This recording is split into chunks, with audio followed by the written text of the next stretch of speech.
This year's theme for International Day for Disaster Reduction is reducing the economic loss of disasters.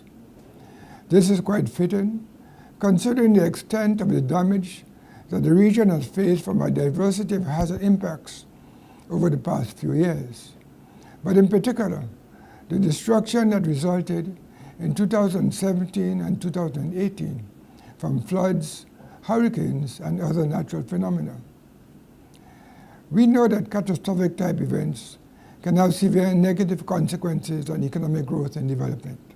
The environment, as we knew it 20 or even 10 years ago, is rapidly changing, and we're now faced with responding to the unfamiliar.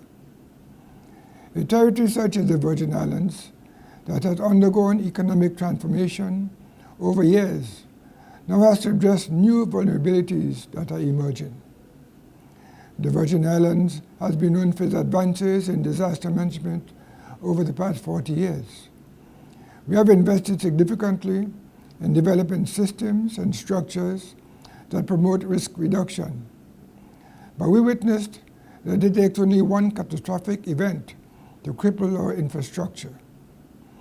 The ability for us to reestablish government systems after the impacts from the unprecedented trial in 2017 was a result of the resilient system that we had in place, in particular in the economic sector.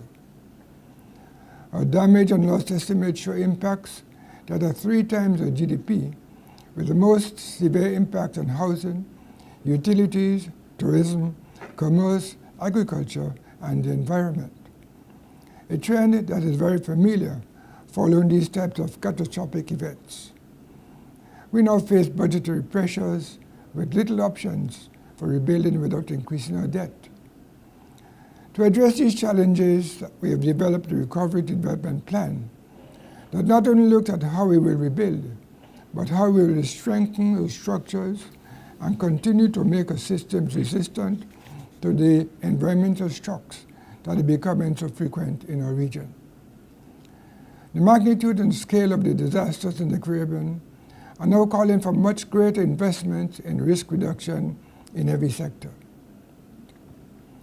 The upfront cost of doing such at this stage will be exorbitant for us in the Virgin Islands, but we're aware that it will eventually result in decreased losses and rebuilding costs when the next disaster occurs.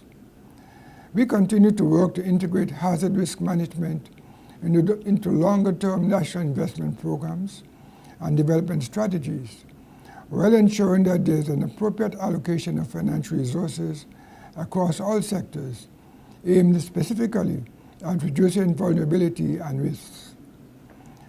We have adopted and embraced PAHO's SMART approach to recovery and development. This calls for more research, greater enforcement of standards, integration of continuity and contingency planning into all facets of the economy, and ensuring that we are building and developing with safety in mind by enhancing efficiency and embracing internationally accepted protection measures.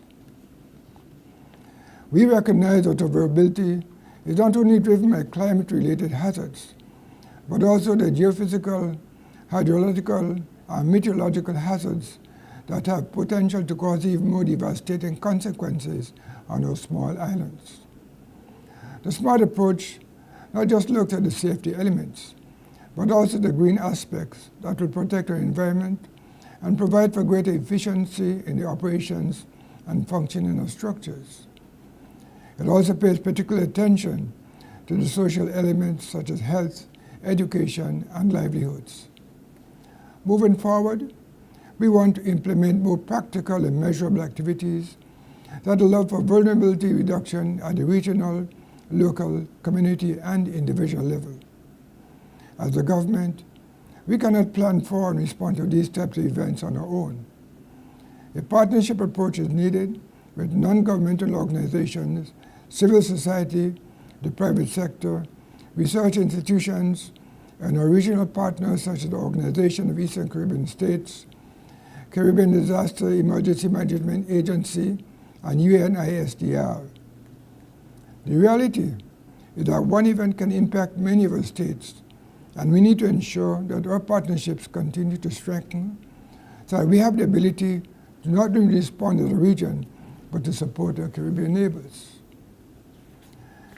As a region, we need help to reduce vulnerability and build resistance to shocks. We will therefore look to our partnerships to help us to find ways to secure technical support and financing for both the short and long-term benefits that will not increase our debt and result in low growth. We are hopeful that the Recovery to Development Plan and our disaster management program will provide greater opportunities to reduce risks and to achieve a quality partnership between the government of the Virgin Islands, the OECS, SEDIMA, and UNISDR to ensure that we can maximize our opportunities to prepare for and mitigate the risks posed by natural and man-made hazards.